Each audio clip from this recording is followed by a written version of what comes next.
Hi, I'm Katie. I'm the director of the Shaw Wellness Institute. Right now, things are ever changing, and we have to adapt to these new changes. I know this can be intimidating and pretty stressful, but that's why we're here to help. In Shaw, we work to support 8 dimensions of wellness. Today, I'm going to focus on social wellness. Social wellness is having a healthy relationship with our friends, family, and our community, and making sure that we're contributing to the communities where we live, learn, work, play, and we value that environment. It's important in social wellness that we are nurturing ourselves, others, and our relationships. This takes a lot of time, energy, care, and effort, kind of like planting a garden. If we just throw some seeds in the dirt somewhere and leave those, the garden's not going to grow. If we take the time to choose the right seeds and really tend to that garden, then those relationships can grow and flourish. It's important that we're thinking about the personal connections that we have in the world around us. This is a time where most of our social relationships are very different because we're not able to see our friends in class or in the dining hall or in our residence halls. We are limited with how we can interact with each other, mainly through social media and other forms of technology.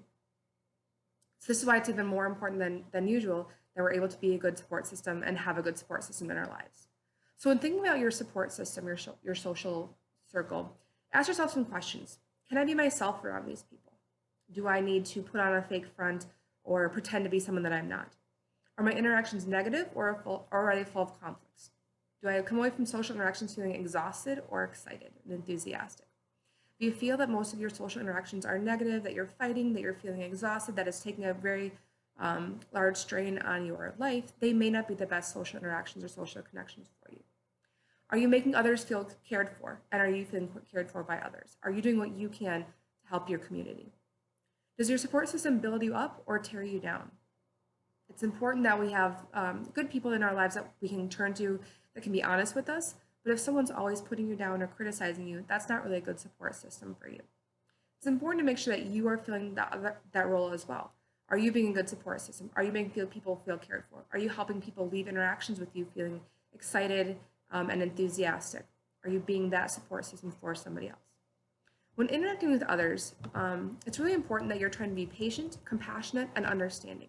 This is a very challenging time for people in our world right now, and many of us are facing a lot of uncertainty. Helping to be patient and give people a chance to express themselves, a chance to be stressed out, a chance to communicate their concerns and challenges is very important. Practice active listening. Don't just let someone talk at you, but be engaged with that conversation. This can be really challenging when all we have to communicate with is our computer or our cell phones, and we can't communicate face to face. Following healthy conflict resolution. I'm assuming many of you are at home or in a space right now where you typically wouldn't be around people that you wouldn't usually be around right now. And because we're in such tight quarters, it can be really easy to let some of our challenges and frustrations be taken out on the people around us. Make sure that you're communicating openly, that you're expressing your feelings, listening to others, and do what you can to compromise. Strategies to help with this includes practicing self-care. We can't help others if we are not taking care of ourselves. Give yourself what you need. This can include, really be focused on knowing yourself, your needs, your preferences, your values. So take some time to reflect on who you are and what you need from others during this time. Don't be overly critical, judgmental, and don't blame others. Nobody caused this to be happening to us right now, so make sure that you're not letting your anger or frustrations or stress impact those other relationships that you have.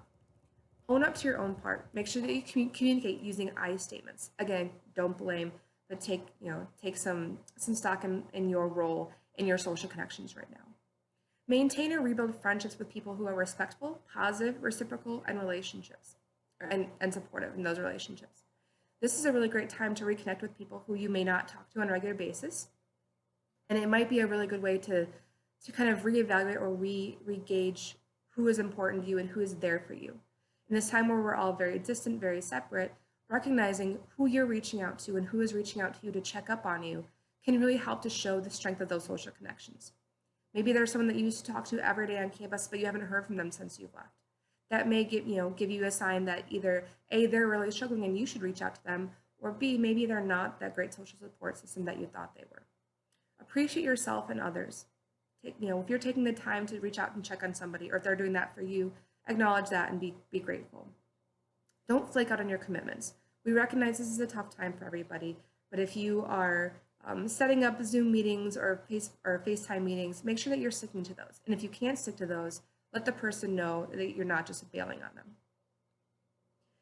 Have healthy boundaries with your friends. Don't become overly reliant on people, and don't let someone become overly reliant on you.